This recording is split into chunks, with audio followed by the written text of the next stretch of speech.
और दोस्तों इसी के साथ हम आगे बढ़ रहे हैं from the music in our lives to the leaders around us, and some leaders are truly rare.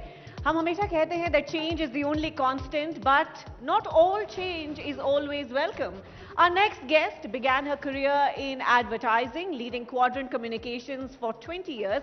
Her contributions to the India-Finland business ties earned her a knighthood from the Finnish government, and she has played a key role in Indo-Japanese collaborations as well. Following the sudden demise of her husband, Sri Vikram Kirloskar, in 2022, she ensured a seamless transition across multiple global ventures, stepping into key leadership roles. She serves on the CII National Council, co-chairs the CII India-Japan Business Council, and champions green mobility initiatives. At the very forefront of the Kirloskar legacy today is Geetanjali Vikram Kirloskar. Let's hear a huge round of applause for her, the chairperson and MD of Kirloskar Systems Private Limited, a leader who has so skillfully navigated shifting landscapes while ensuring that tradition and transformation go hand in hand. We are so delighted to have you with us, ma'am. Can I request you to kindly join us on the stage, and I request Mr. Veer Sanghvi also to please come to the stage to chair this session that we have all been looking forward to. A louder round of applause for our esteemed guest. Thank you for your time, ma'am. And it's over to Mr. Sanghvi.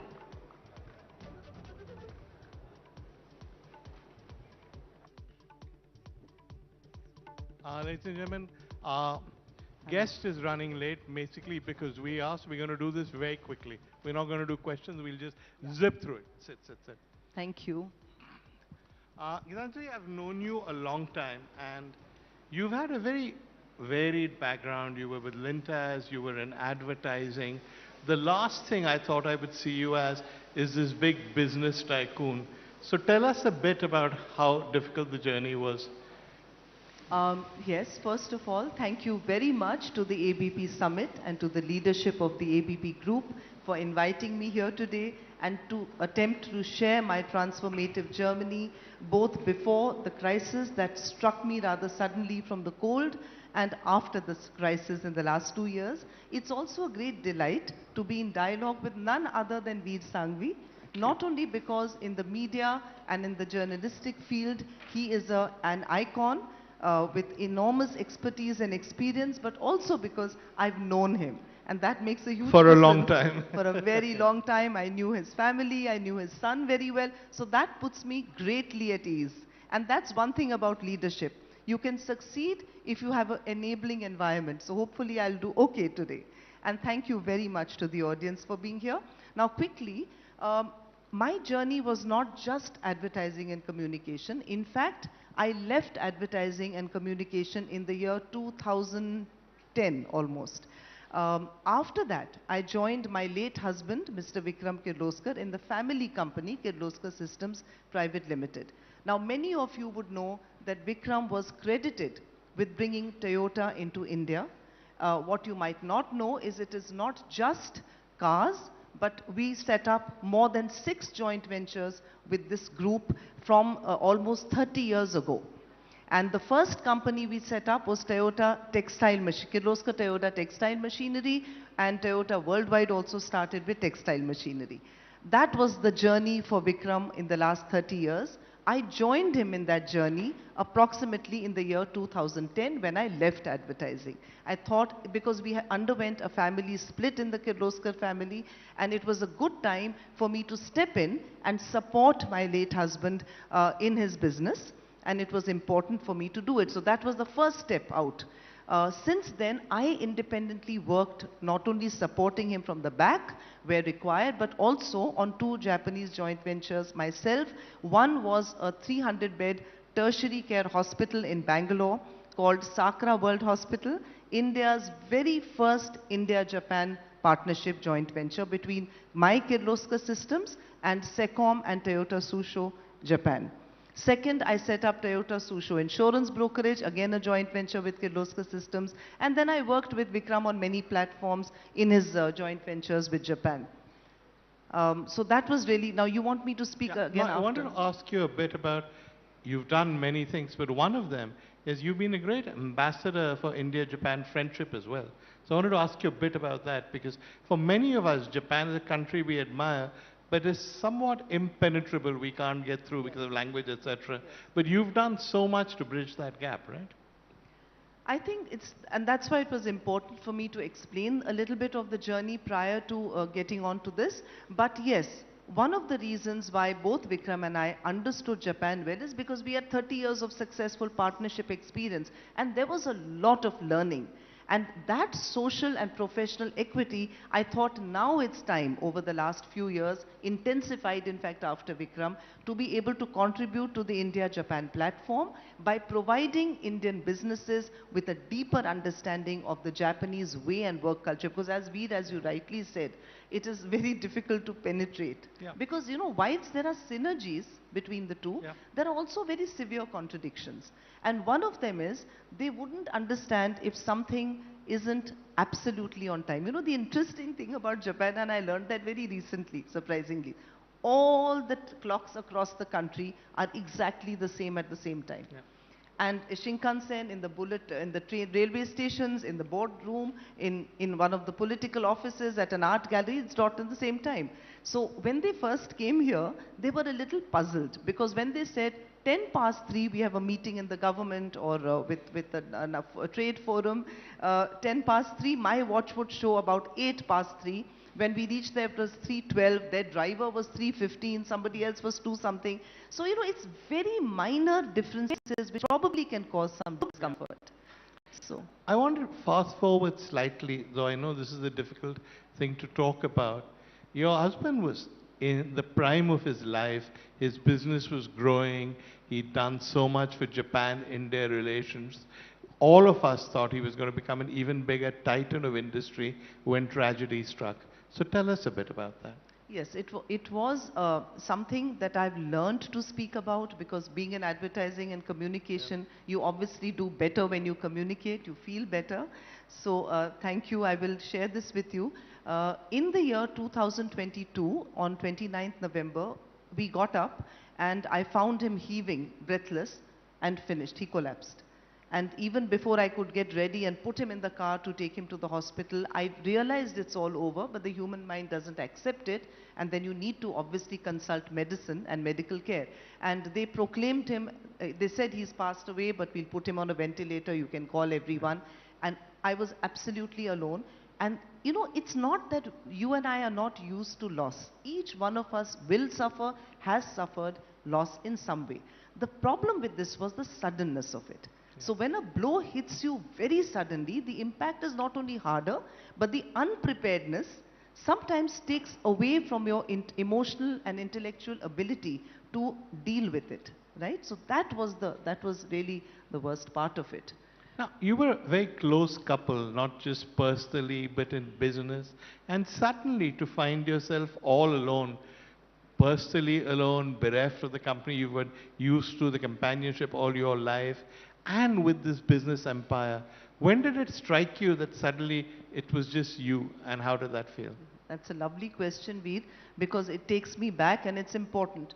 I felt absolutely alone within seconds of it. It didn't take me time for it to dwell, because the void, because of the depth of the relationship, the extent of the relationship, the 40 years of the relationship, business, personal, professional, intellectual, creative, sports, every field. You're right. So it was the void felt very immediately. You know, it was suddenly out. Everything seemed to have gone out of my life. You know, you feel your life is shattered into a million pieces and you're really left all alone to deal with it, to pick it up. But you know, within 3 days, I told myself, within 5 days, I sent all my relatives and my children and my grandchildren back to where they came from. Because there's one thing that you must realize. Leadership shows there. It's not just in business. You have to lead the situation. You have to lead the people around you. I realized that when you are occupying a position of stature and wealth and you know, a scope of influence, then the responsibility on you to other stakeholders beyond yourself and your immediate family is also very great. And that's where your leadership comes in. It's important. I'm relating it because many of you, or all of you, are in some business or the other. So it's important I realize that those stakeholders are dependent, Veer, on every decision that I'm going to take. They're dependent on every emotional outburst that I will have.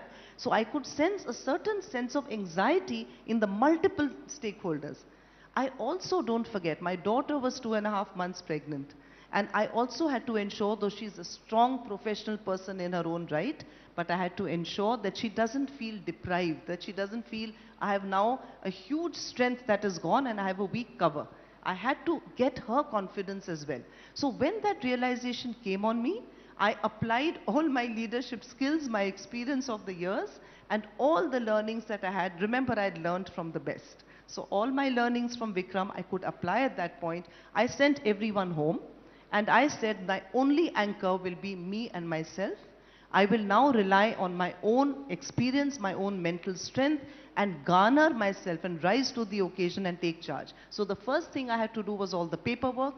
You know, this happened end of November, and all the board meetings were scheduled, 7 joint ventures, middle of December.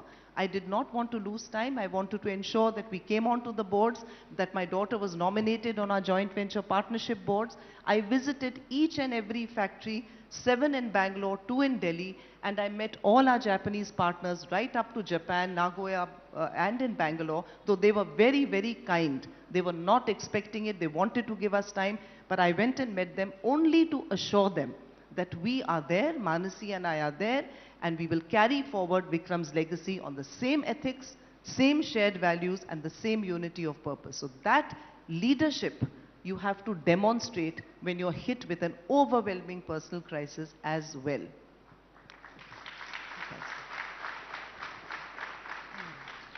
I mean, the whole world knows what leadership you demonstrated and how you ran the company so successfully. But my question is, were there moments when you were out there projecting this brave face, getting on with the job, assuring, I mean, the thousands of people who depended on you that there was no problem? Were there moments when you came home, when you felt alone, sad, or did you just make your head, put it out of your head and go forward?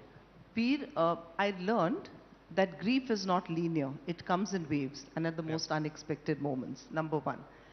Second, grief takes you to the depths of sadness like you wouldn't believe it. And the suddenness, as I said, was what impacted. All his medical tests 45 days before were better than you and me right now.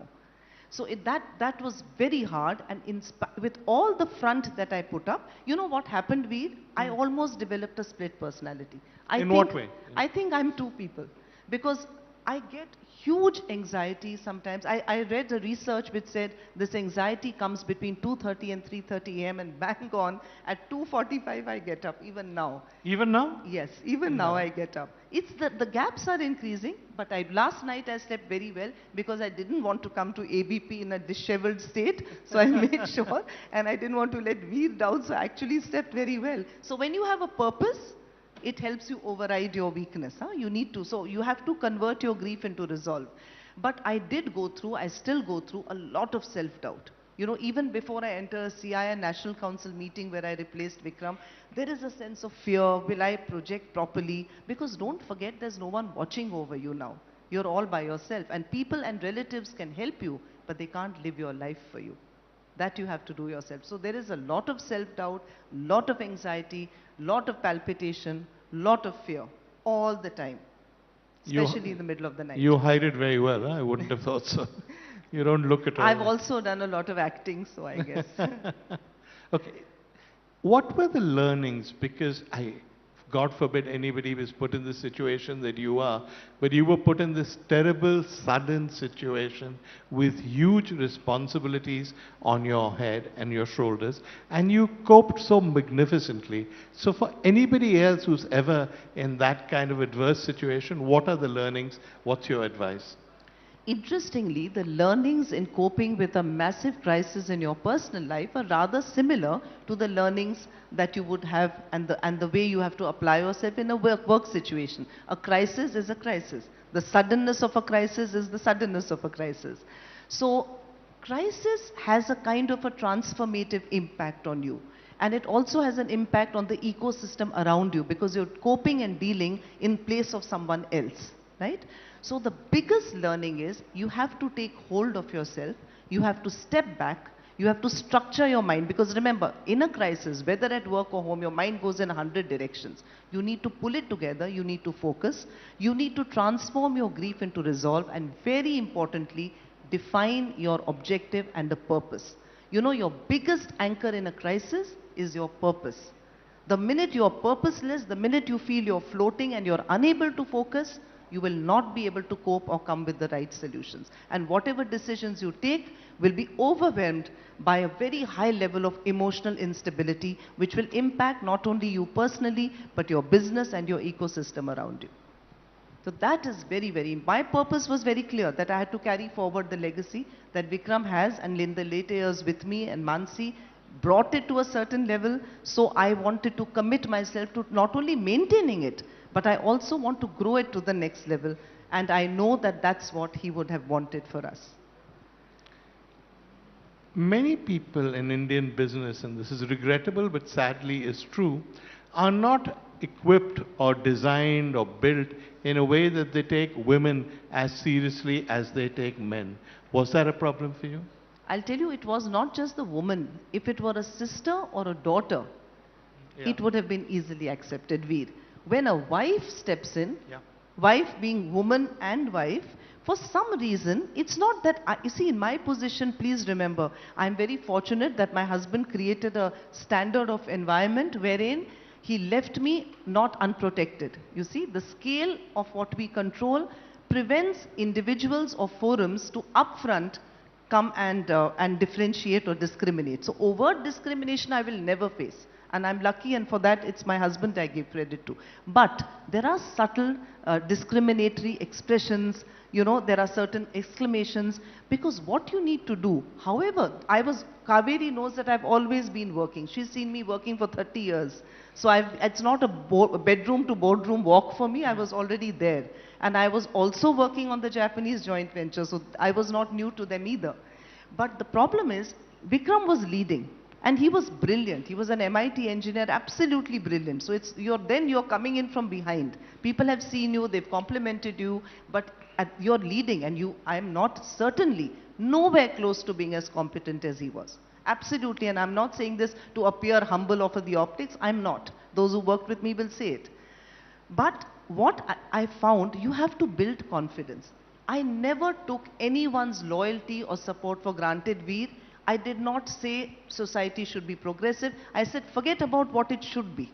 It is what it is. You need to accept in work and in life. So I accepted it, and I put in a huge amount of effort to build credibility and confidence. Before every meeting, I do a lot more homework than most people would do. I study, I read, I memorize. I'm good at memorizing, very good at ratta maruing in school, so I don't know, I can remember numbers.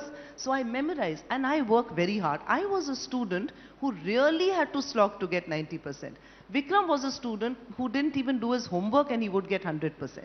So there is a gap. There is a gap. You know, forget about whether Veer finds me credible or not. Forget about the fact that he can accept or not accept me as a wife or a woman. The fact is I'm behind.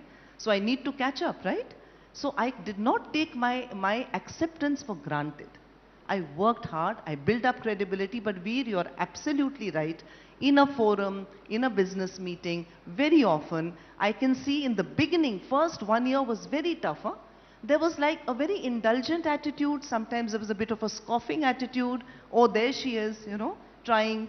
It wouldn't have happened if I was a daughter or a mother even. Mothers are beautiful. In India, man's mother is accepted beyond anything else. So that was very hard. But you have to build credibility. In any case, you have to work at it. You've mentioned this, but you were not exactly a housewife who inherited a business. You were part of the business. You had considerable achievements of your own. And even this whole India-Japan thing was your own initiative. You were the one who set it up. You were the one who spoke to the Japanese. Yes. So did all that help when it happened? Oh yes, that helped enormously, because in fact, it's a very good point, Veer, because my main business is with the Japanese, right? And there's a lot at stake there. So my having worked on the India-Japan platform to promote cooperation, to promote a better understanding, I managed to have built a certain level of professional and personal equity with the Japanese ecosystem. And that really helped give confidence because they'd heard, they'd seen. So not only in the business with the Japanese, but overall in the influencing ecosystem which my partners might be meeting in other areas of their business, it truly helped to be there already. That really helped in the credibility. You know, there's one thing you had asked me, maybe you'll ask now, on whether the Japanese accepted. I was actually building up to that, but Yeah. I was going to say that Japan, which is a country of such high achievers, is for some reason kind of short on women achievers in business. So what was it like for them dealing with a woman?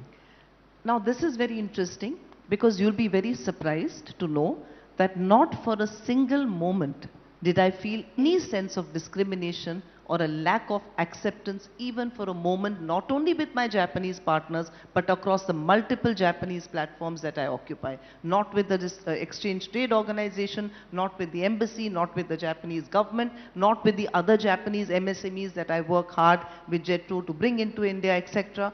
It was not at all difficult, and I'll tell you why. It's nothing to do with their culture or accepting women or other. Once they repose faith in you, once they trust you, Japanese building trust is the most critical. Like we said, there was already a journey with them, right? Yep. Once they trust you, it is their sense of self-discipline, no bearing of the socio-cultural, historical angle to it. It is their system or process that they will automatically accept you. Doesn't matter who you are. Man, woman, or in between, they will accept you. You know, it doesn't, gender doesn't matter then. It's because of their own internal sense of discipline. It's trust and confidence overtakes gender. So they don't allow that gender to come in. That is it. I actually faced a little more sometimes, not always. Like I said, 90% there was not much of a problem. But I did feel a little bit of it more with the local community. Really? Much more with the local, much more. Not even for a moment with the Japanese, on any platform, on any of the India-Japan platforms. Yeah. Our time ended a little while ago, but I'm keeping going because this is so interesting. I think people here don't necessarily realize the scale of the businesses you run. How many employees, turnover, Yeah, you know, I mean, there are about 30-40,000 employees. There are 7 many? joint. You know, ours is a private 30-40,000. 30-40,000. Ours is a private group, so it's not very easy to share finance. But I can tell you there are 7 large joint ventures. My daughter now has been nominated on the boards, and she actually actively participates in the operations. I'm a partner company, so I work more on partnership platforms with the joint ventures. But they're very large, and really the Japanese operationally run it, so that is really their responsibility. But the level of decisions that I have to sometimes take, the level of contribution or value addition that I have to make is for a very, very large scale, because the impact would be on a very large scale. And that is what sometimes gives me the anxiety that it does. Because there are 7 joint ventures with the Japanese, there are many more that we are working on. We don't want to stop. They will have more requirements for different business verticals to come into India. And all of those verticals may start small, but eventually the footprint is for huge scale. It would be multi-thousand crore businesses in the future. So you really have to work at it, and you have to have your mind focus on it. You can't allow your grief to intervene with your purpose. You know, 20 years ago, when I first knew you, you struck me as being the kind of person who never gave up, who never said die, who never thought anything was impossible. It was sometimes difficult to make that out at first because you were good looking, charming, well dressed, but there was always a sort of steely determination to you. Do you think that helped? Yes, Veet, that absolutely helped. I don't know about the looks helping, but hopefully... No, I didn't mean that. I meant the steely determination. No, I just had to lighten it because, you know, otherwise my story should not be such a sob story either. So, no. Yes, I think that helped. You know, I was in a boarding school called Lawrence School, Sanar, and our motto was never given. Yeah. And that was our song, never given is my motto. So I think it ingrained very early. It's also the individual that you are, right? It's the way you're brought up. It's also the way you individually think, what you go through in your life. Maybe it's God's way of preparing you. I don't know. Maybe it's God's way of preparing you for a later episode in your life. So I think I was really from the beginning like that. Though, as I said, the suddenness of an episode or a crisis does have a transformative impact on you, and you do change. You are not the same person after. This will also happen to you in your business. If you're doing a huge change in your business, you're struck by a crisis or a calamity and you have to resolve it, then you have to have all your leadership skills right up front with all your experience, sense of purpose that overrides the loss and the grief. A final question, though we are long over our time. Are there times when you still feel lonely, still feel that you're all alone? You know, I must say that it's the big fat Indian family that came to the rescue. I have like 150 relatives and I told them, I said, "Oh, you please keep coming." So you won't believe this, but in 2 years I've been alone at home for a total of about 40 days. And so the older aunt, and they're all very educated women. They're very strong women in my family. They're highly educated. Most are I don't come from a business background, Veer. I come from a professional background. They're lawyers, they're diplomats, they're bureaucrats. And the next generation is also more or less now in business. But it was very nice for me because they would come and hang around at home for weeks at a time, including right now as we speak. And when I need, in the evening after work, they would mentor me, they would support me, and they're very strong. Many of those women, my uncles, have passed away, and they're living alone for 30 years, some on remote farms. And they manage everything. They drive themselves, they grocery themselves. Of course, they all said it happened to you too young. So they said yours is a very different situation. You have a lot more to deal with. But they were all there. So that kind of loneliness, in fact, now I look forward to my time alone. So when I travel now, I don't stay with family. I stay in a hotel because I like my time alone. It's not the lonely feeling, Veer. But what you feel scared. You even now? Scared. Yes, even now. Even I now. slept well last night because of Veer and ABP, but I was scared. I said, I have to be at my best. But even now, you do feel scared. I get a lot of palpitation. Because I'll tell you, anything I say or do today, it will hit back immediately on me. It will rebound. Vikram was a huge protective cover, but he was also brilliant. So I knew that if I messed up, if I said something wrong, I'd say, Vikram, he'd say, okay, leave it. And he would also sometimes help me to deal with it. It's not that he handheld me. He said, you need to be able to work on it yourself. But he was there. And I knew eventually he'd take care of it. That is not there. So more than loneliness, it's the fear of having to walk alone with no support when you fall. You just have to hold something, find your support and get up. You have to watch your back every minute in my position. I can't show vulnerability beyond what I've shown to you all. Right?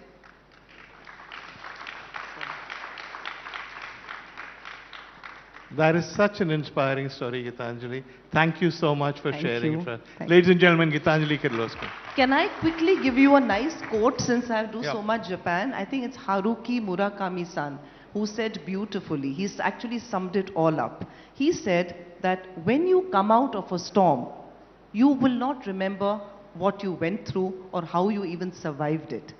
You may not even know whether the storm is really over. But one thing is certain. When you come out of a storm, you are not the same person who went into the storm. And that's what the storm is all about. Thank you. That is so beautiful. Arigato gozaimasu. Thank you. Thank you. It was wonderful.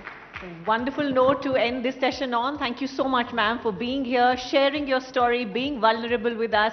You leave us inspired, and we applaud you for your grace, for your strength, and for your leadership. Ladies and gentlemen, a huge round of applause for Mrs. Geetanjali Kirloskar. Can I please request Rupali Fernandez, Chief Revenue Officer, ABP Network, to join us on stage, as well as Jogesh Bhutani ji, MD and CEO of Alliance Nexus. Kindly join us on stage as we present a token of our appreciation to our honorable guest. Rupali, why don't you come on stage and do the honors?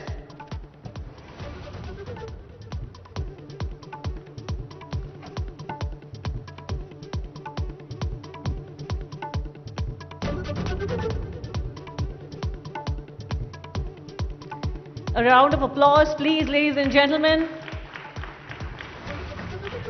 An inspiring leader, an inspiring individual who's shared so much with us today. Thank you.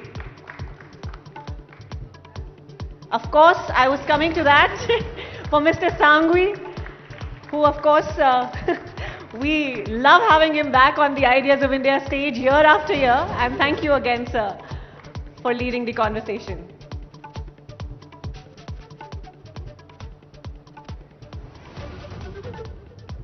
बहुत बहुत धन्यवाद. Thank you. And ladies and gentlemen, we move on now from an inspiring